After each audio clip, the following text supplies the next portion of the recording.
So yun guys, ito na pala yung huling araw na masaya. Makakasama ko yung aso ko na si tatay ko. Yan, kulay itim na yan guys. Sobrang kulit niyan, sobrang pasaway niyan, sobrang tigas ng ulo niyan. Pero guys, first time kong magkaroon ng aso, mga bigay lang yan. Dalawang aso na yan. Yan, kapapanganak lang ni Mikmik dyan dahil 1 taon pa lang sa akin yan si Coco. So, hindi ko akalain na mawawala siya ng ganun-ganun na lang kadali. Alam ko, Coco, naririnig ko, Coco. Kung naririnig mo man ako, alam mo, hindi man ako naging mabuting amo, perfectong amo para sa'yo. Pero, alam mo yan na gano'n ko kayo kamahal ni Mikmik, lalo na yung mga anak ko. Hirap na hirap ako. Wala ka sa amin. Ilang araw ako hindi nakakatulog. Hindi ako masyado nakakain. Ang aking mga aso. Mahal ka namin. Alam ko kasama ka na nanigan. God, Panginoon, kayo na pumahal kay Mikmik. Mamimiss ka namin, Coco, tatay ko. Tatay na tanto. Alam mo yan. Ang Coco ko ya. Mahal na mahal ka namin ang mga anak ko. Hey, mami. Miss na miss ka na namin. Alam mo lang. Ang hirap pala na ito, guys.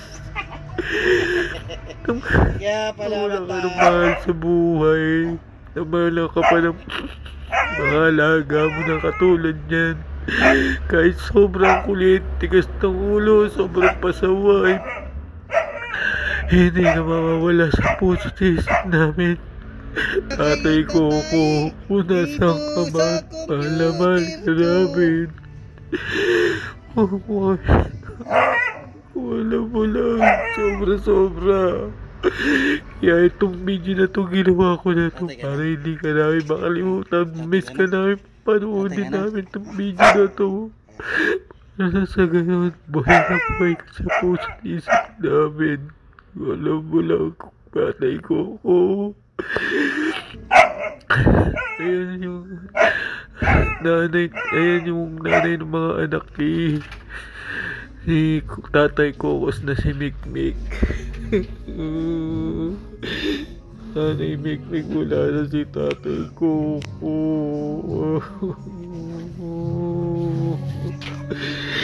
Mahal ka namin, tatay Coco. Nasaan ka? Dito lang kami.